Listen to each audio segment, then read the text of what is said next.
अगर मैं आपसे यह कहूं कि मोदी जी बहुत बड़ी गलती कर बैठे हैं तो शायद गलत नहीं होगा।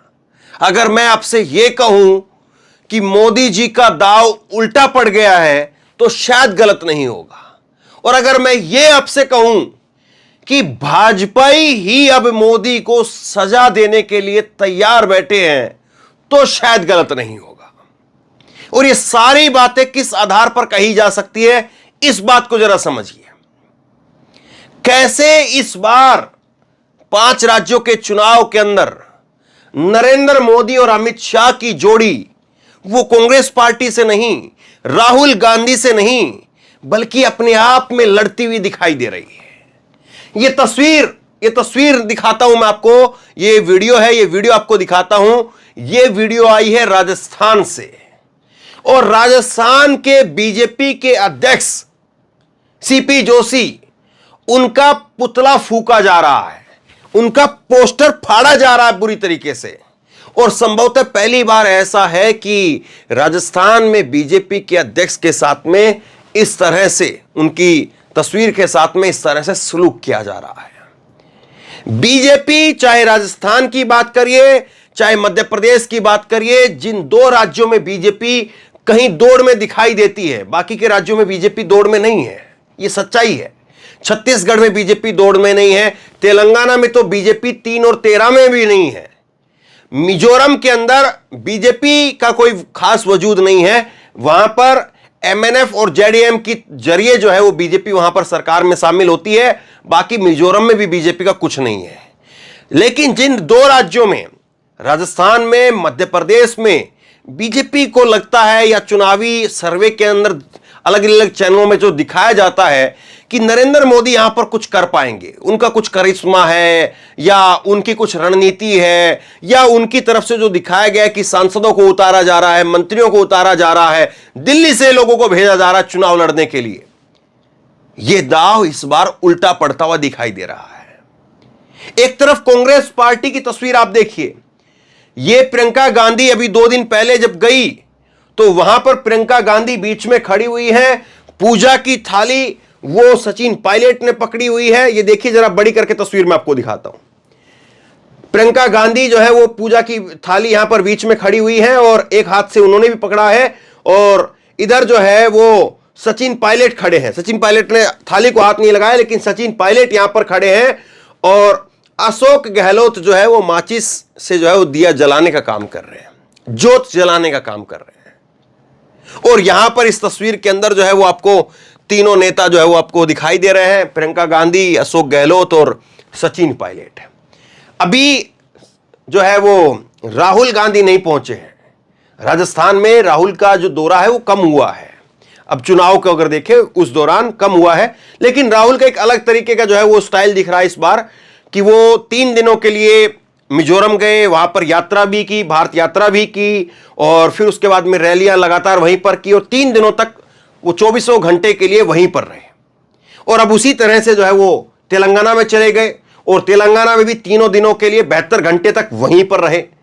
तो राहुल का कुछ अलग तरीके से अंदाज दिखाई दे रहा है। राहुल का अब बताया जा रहा है कि वो अब जो है वो राजस्थान में जाएंगे, और राजस्थान में भी हो सकता है कि ऐसे ही 2 दिन का 3 दिन का वहीं पर कैंप करें। इससे आसानी होती है, बाकी के नेताओं से भी आप बात कर सकते हैं। बाकी अगर जिस तरह से रैलियां या कांग्रेस पार्टी का रहता था कि सुबह गए, एक रैली की, 2 घंटे वहां रुके, वापसी आ गए, तो इससे जो है उतना कनेक्ट बन नहीं पाता है। लेकिन 72 घंटे तक आप वहीं पर रहते तो बहुत कुछ कर पाते, बहुत कुछ हो पाता है। लेकिन जरा ये तस्वीर पहले आप देखिए किस तरह से विरोध हो रहा है।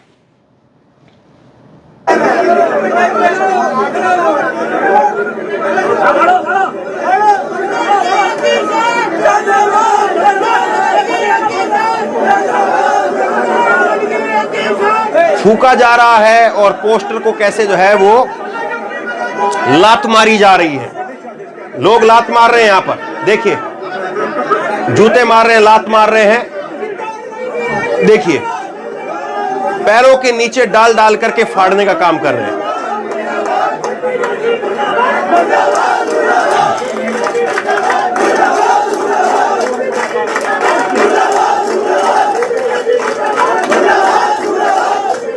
एक तरफ ये तस्वीरें हैं और एक तरफ ये तस्वीरें हैं। कांग्रेस पार्टी फिर भी एक जगह पर, एक मंच पर दिखाई दे रही है और बीजेपी के अंदर इस तरह से सिर फुटअव्वल है, इस तरह से बगावत है।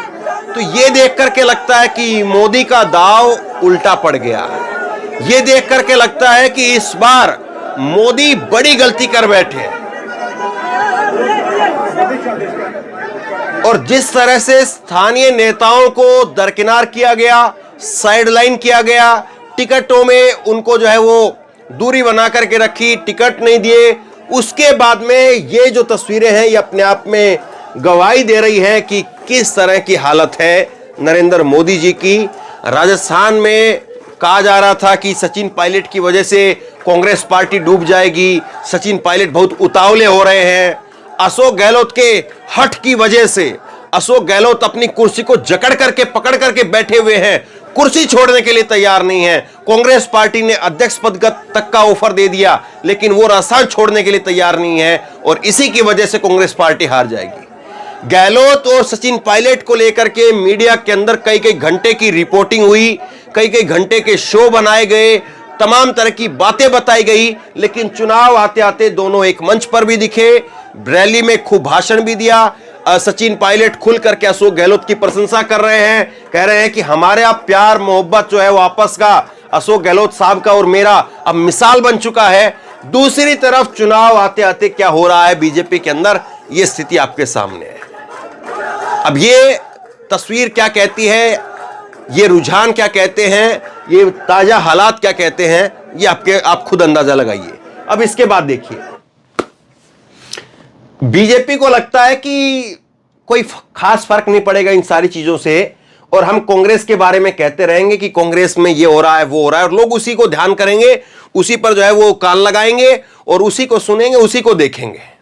ये देखिए, आपने गजेंद्र सिंह शेखावत कह रहे हैं कि कांग्रेस में आपसी सिर फुटअव्वल की स्थिति है। भाई बीजेपी के प्रदेश अध्यक्ष उनके लात मार मार करके पोस्टर को जो है फाड़ रहे हैं, जूते से मार रहे हैं, हाँ? और सिर फुटअव्वल जो है इनको कांग्रेस में दिखाई दे रहा है। खैर अच्छी बात है। अब देखिए, ये अवधेश पारीक हैं और इन्होंने लिखा है कि अब राजवी जी जाएं तो कहां जाएं, चित्तौड़गढ़ पहुंचे तो वहां चंद्रभान के समर्थक घुसने नहीं दे रहे हैं। संभवतः अध्यक्षी संभालने के बाद सीपी जोशी के पहली बार पुतले पोस्टर फूके गए। ये इन्होंने लिखा है, राजस्थान के पत्रकार हैं और वहां की जो है वो खबरों को ट्वीट कर रहे हैं लगातार और उसके बारे में जानकारी दे रहे हैं और वो कह रहे हैं कि पहली बार ऐसा हुआ है, पहली बार ऐसा देखा है कि बीजेपी प्रदेश अध्यक्ष के पोस्टर पुतले फूके जा रहे हैं, लात मारी जा रही है, पैरों से कुचल रहे हैं और ये नाराजगी कहां पर जाएगी, इनके वोट कहां पर जाएंगे, आप अंदाजा लगा ही सकते हैं। बीजेपी चाल चरित्र चेहरा संस्कार की बात करती है, अब वो संस्कार लात पड़ रहे हैं, उन संस्कारों को लात मारी जा रही है, उन संस्कारों को जूते तले कुचला जा रहा है।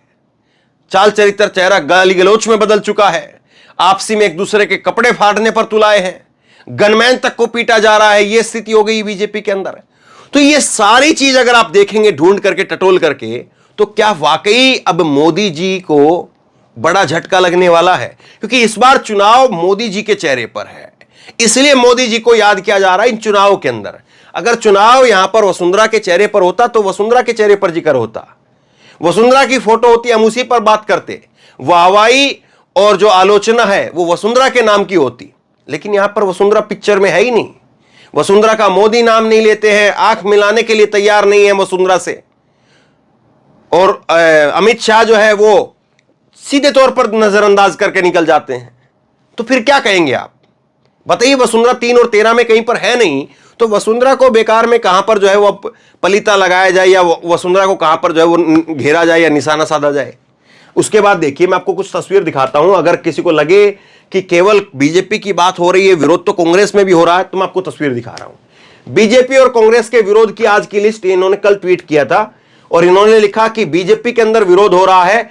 चित्तौड़गढ़ में विरोध हुआ है नरपत सिंह राजवी का, बूंदे में विरोध हुआ है अशोक डोगरा का, अलवर शहर में विरोध हुआ है संजय शर्मा का, उदयपुर में विरोध हुआ है ताराचंद जैन का, बीकानेर पूर्व में विरोध हुआ है सिद्धि कुमारी का, कांग्रेस के अंदर विरोध हुआ है लूनी में महेंद्र बिश्नोई का। कांग्रेस का विरोध एक जगह पर और बीजेपी का विरोध 5 जगह पर। यही मैंने बात कही थी आपसे, कांग्रेस का विरोध 10 में से 1 जगह पर हो रहा है और बीजेपी का विरोध 10 में से 5 जगह पर, 6 जगह पर हो रहा है। अब ऐसे में जीतने की संभावना ही नहीं बचती है साहब। और मोदी जी प्रयोग जो कर रहे थे, ताजगी लेकर के आएंगे, नए चेहरे उतारेंगे, एंटी इनकम्बेंसी नहीं होगी, लोगों को अब जो है वो अलग अलग चेहरे, बड़े बड़े चेहरे दिखा करके बता दिया जाएगा कि इस बार केवल वसुंधरा नहीं है, या इस बार केवल जो है वो मध्य प्रदेश में शिवराज सिंह चौहान नहीं है, बाकी लोग भी मंत्री बन सकते हैं, बाकी मंत्रियों को, सांसदों को टिकट दिया गया, बाकी लोगों को भी जो है वो मुख्यमंत्री का उम्मीदवार बता करके जो है उनके हेलीकॉप्टर घुमवाए जा रहे हैं, उनकी रैलियां करवाई जा रही हैं, उनको जो है विधानसभा का टिकट दे दिया गया। लेकिन ये धरातल पर तो नजर नहीं आ रहा है, धरातल पर तो ये सक्सेस हो नहीं रहा है। और अगर धरातल पर ये सक्सेस होता तो ये विरोध जो है वो इस तरह से नहीं होता। अब इसके बाद देखिए आप, चित्तौड़गढ़ में वर्तमान में बीजेपी के विधायक हैं चंद्रभान आक्या, और उन्होंने अपने समर्थकों के साथ में एक रैली की, और आज जो है वो बताया जा रहा है कि ऐलान कर देंगे कि हम जो है वो अकेले से लड़ रहे हैं, हम जो है वो निर्दलीय लड़ेंगे अपने से। तो ऐसे नेताओं की भी एक लंबी फहरिस्त है जो निर्दलीय लड़ने का ऐलान कर चुके हैं। मोदी जी करेंगे क्या? अब मोदी जी के पास में क्या है ऐसा कि जिससे वो रातों रात इस पूरे माहौल को बदल पाए? और ईमानदारी से आप बताइए, मैंने इतनी सारी खबरें बताई है, इन सब खबरों को देख करके आपको क्या समझ में आ रहा है? क्या आपको लग रहा है कि बीजेपी की आज की स्थिति मजबूत है? आज की तारीख में बीजेपी मजबूत है? मैं आपको दिखाता हूं मोदी साहब का एक वक्तव्य मैंने उसको पढ़ा, और मैं पढ़ करके काफी देर तक हंसता रहा। अब चलते चलते आप भी खूब हंसिए, क्योंकि हंसना सेहत के लिए बहुत अच्छा होता है। देखिए जरा मोदी जी क्या कह रहे हैं। मतलब ये काम कोई और नहीं कर सकता, ये केवल मोदी जी कर सकते हैं। इस स्क्रीनशॉट को आप लेकर के सेव करके रखिए और लोगों को भी दिखाइए कि भाई मोदी जी क्या कर रहे हैं। और मोदी जी की चुनाव जीतने का आखिरकार इस बार का जो फॉर्मूला है या गुप्त प्लान है, सीक्रेट प्लान है, वो क्या है? ये है मोदी जी का गुप्त प्लान। देखिए क्या कहते हैं, ये मोदी जी की बहुत पुराना जो है वो तरीका है, जहां जाएंगे उसके साथ में कहेंगे कि मेरा यहां के साथ में, इस जगह के साथ में मेरा एक बहुत तगड़ा संबंध है। ये मोदी जी अपना संबंध स्थापित कर देते हैं। अब देखिए क्या कह रहे हैं। मोदी जी कल ग्वालियर के अंदर गए और वहां पर सिंधिया स्कूल है, सिंधिया स्कूल के अंदर मोदी जी गए और वहां पर ज्योतिरादित्य सिंधिया भी मौजूद थे, और उस सिंधिया स्कूल के अंदर जो है मोदी जी ने भाषण दिया। और भाषण के अंदर वो कहते हैं कि ग्वालियर में मेरा 2 वजह से मेरा ग्वालियर के साथ में एक विशेष नाता है। ये देखिए शब्दों को देखिए, शब्द बड़ा इंपॉर्टेंट होता है, और शब्द क्या कहते हैं वो जरा देखिए। नरेंद्र मोदी जी कह रहे हैं कि ग्वालियर से मेरा विशेष नाता है। पहला नाता क्या है सुनिए, ये कह रहे हैं कि काशी से मैं सांसद हूं, काशी से यानी वाराणसी का मैं सांसद हूं, और काशी की सेवा करने में, हमारी संस्कृति की संरक्षण करने में सिंधिया परिवार की बहुत बड़ी भूमिका रही है। सिंधिया परिवार ने गंगा किनारे कितने ही घाट बनवाए हैं, बीएचयू की स्थापना के लिए आर्थिक मदद की है। मतलब पहला मेरा रिश्ता तो यह है कि मैं हूं बनारस का सांसद, और बनारस के अंदर जो है वो सिंधिया परिवार ने जाकर के घाटों का, धर्मस्थलों का और वो धर्मशाला वगैरह का उनका निर्माण किया है, संस्कृति को बचाने का काम किया है। तो एक रिश्ता तो मेरा ये हो गया। उन्होंने एक रिश्ता ये गिनवाया। अब देखिए किस तरह का रिश्ता गिनवा देते हैं। दूसरा रिश्ता वो कह रहे हैं कि ग्वालियर के साथ में मेरा एक दूसरा कनेक्ट ये भी है कि हमारे ज्योतिरादित्य जी, अब हमारे कहां से हो गए भाई, ये जो कांग्रेसी रहे, मोदी जी को तो पता नहीं क्या क्या कहते रहे हैं ये। खैर चलिए, ये कह रहे हैं कि हमारे ज्योतिरादित्य जी गुजरात के दामाद हैं, इस नाते से भी मेरी ग्वालियर में मेरी रिश्तेदारी है। अब मैंने जब इस चीज को पढ़ा तो मैं काफी देर तक हंसा, सच बताऊं मैं आपको, मैं काफी देर तक हंसा। मुझे लगा कि यार ये कैसी बात हो गई भाई, चित भी मेरी पट भी मेरी। मतलब पहले जब अपना जो है रिश्ता काशी के साथ में दिखाना था, वाराणसी के साथ दिखाना था, तो वहां पर अपने आप को सांसद दिखा दिया, और जब गुजरात से कोई कनेक्शन स्थापित करना था तो सिंधिया को अपना दामाद बता दिया कि गुजरात के दामाद है सिंधिया, तो हमारे दामाद हैं, और मेरे दामाद हैं, तो मतलब भाई वो क्या कहें भाई। अब इसको लेकर के क्या कहें, मतलब इस तरह से तो आप किसी से भी कहीं से भी रिश्तेदारी निकाल सकते हैं। भाई कोई भी आदमी, कल को कोई भी आदमी उठ करके कहेगा कि भाई मेरे साथ में मध्य प्रदेश का एक आदमी जो है वो रेल में बगल वाली सीट पर बैठ करके सफर कर रहा था, और इस नाते से मध्य प्रदेश का ये फला आदमी जो है या शिवराज सिंह चौहान वो मेरा दोस्त हो गया क्योंकि वो मध्य प्रदेश का जो आदमी मेरे साथ में रेल में बैठ करके सफर कर रहा था, तो वो आदमी भी जो है मेरा दोस्त बन गया था। ये तो मतलब इस तरह का तर्क हो गया ना साहब। भाई काशी में मोदी जी का जन्म नहीं हुआ, काशी में मोदी जी 2 बार के सांसद हैं, अब तीसरी बार के लिए मैदान में काशी से जाएंगे या अयोध्या से जाएंगे, पहली बात तो यही क्लियर नहीं है। तो मतलब मोदी जी कर क्या रहे हैं? उनके पास में कोई प्लान है भी या केवल बस अंधेरे में तीर चला रहे हैं कि चलिए कहीं तो तीर लगेगा, कहीं तो लगेगा, ये वाली स्थिति है भाई क्या। और ये जो चीज है, ये इनका कार्ड जो है वो पहले बहुत बार ये चला चुके हैं। हरियाणा जाएंगे तो हरियाणा के साथ संबंध, उत्तराखंड जाएंगे उत्तराखंड के साथ संबंध। नेताओं से लोग ये चाहते हैं कि उन्होंने उस राज्य को दिया क्या है, उस पर आप बताइए तो ज्यादा अच्छा समझ में आता है। आप ये कहें कि मध्य प्रदेश में जो है वो हमने ये चीज दी है तो समझ में आता है, मध्य प्रदेश में हमने जो है वो ये अपराध का रेशो खत्म कर दिया है, बेरोजगारी खत्म कर दी है तो समझ में आता है। इसका उसके साथ में संबंध है, इसका इसके साथ में संबंध है, मेरा उसके साथ में संबंध है, ये संबंध समझ में नहीं आता है। और ऐसे ही अगर मैं बताऊं तो फिर तो पूरा देश जो है वो संबंध ही संबंध बनाते रह जाएगा। अब मैंने बताया ना, रेल का उदाहरण दिया, ऐसे ही मोदी जी एक सफर में है, राजनीति का उनका एक सफर है। वो गुजरात से चले थे, गुजरात के मुख्यमंत्री रहे, गुजरात के मुख्यमंत्री से फिर वो प्रधानमंत्री बनने के लिए गुजरात की भी एक सीट से लड़ते हैं और उत्तर प्रदेश की एक सीट से लड़ते हैं, वाराणसी से लड़ते हैं। एक सीट से तो लड़े नहीं, वो फिर जीत गए जब वो उन्होंने लगा कि हाँ भाई अब गुजरात तो जो 26 सीटें हैं, यूपी में 80 सीटें हैं, तो यहां पर मजबूत करनी है, यहां पर अच्छा लड़ना है। तो मतलब एक वक्त था कि उनका हर कार्ड चल रहा था, एक वक्त था कि उनका कहा हुआ एक एक वाक्य जो है वो लोगों को लगता था कि वाह क्या बात कही है, मजा आ गया, तालियां पीटते थे लोग, सुनते थे मोदी जी के भाषणों को। आज एक वक्त ऐसा है कि मोदी जी की रैलियों में खाली कुर्सियां दिखाई देती हैं। आज एक वक्त ऐसा है कि मोदी जी की रैली को, उनके भाषण को लोग छोड़ते हुए जाते हुए दिखाई देते हैं। आज एक वक्त ऐसा है कि मोदी जी के भाषणों में सच से ज्यादा झूठ मिल जाता है। ये कई बार फैक्ट चेक हुआ है, मोदी जी ने फला बात कह दी तो उसका झूठ मिला, फला बात कह दी तो उसका झूठ मिला। अब गजब बात यह है कि देश के प्रधानमंत्री, और अब तो करीब करीब 10 साल के प्रधानमंत्री हो जाएंगे, अपनी टीम को दुरुस्त क्यों नहीं कर पा रहे हैं। अब हम जैसे पत्रकार भी मोदी जी का थोड़ी बहुत देख करके भी कि क्या चल रहा है, क्या बोला है, क्या हुआ है, क्या हुआ है, क्या नहीं किया है, मतलब थोड़ी देर भी अगर मोदी जी के टाइमलाइन पर जाकर के हम लोग देख लें, मैं थोड़ी बहुत देर भी जाकर के देखता हूं, उसमें से 10 चीज मेरे को इधर उधर की गलत मिल जाती है। अब ये ट्वीट जो है वो सरसरी तौर पर मेरे जो है वो आंखों के आगे से आया और फिर मुझे लगा कि अरे क्या बात है, मतलब कोई तो नई चीज दो आप मोदी जी को। मोदी जी के जो सलाहकार हैं, मोदी जी के जो भाषण लिखने वाले लोग हैं, कुछ तो मोदी जी को नया दीजिए। मोदी जी के जो ये कार्ड हैं ये पिट चुके हैं साहब, ये कार्ड अब मोदी जी के काम नहीं कर रहे हैं, तो मोदी जी को कुछ नया क्यों नहीं दिया जा रहा है? या वाकई फिर यह है कि अब मोदी जी के दिन लद चुके हैं और मोदी जी अब जो है जो भी कार्ड चल रहे हैं वो उल्टा पड़ रहा है।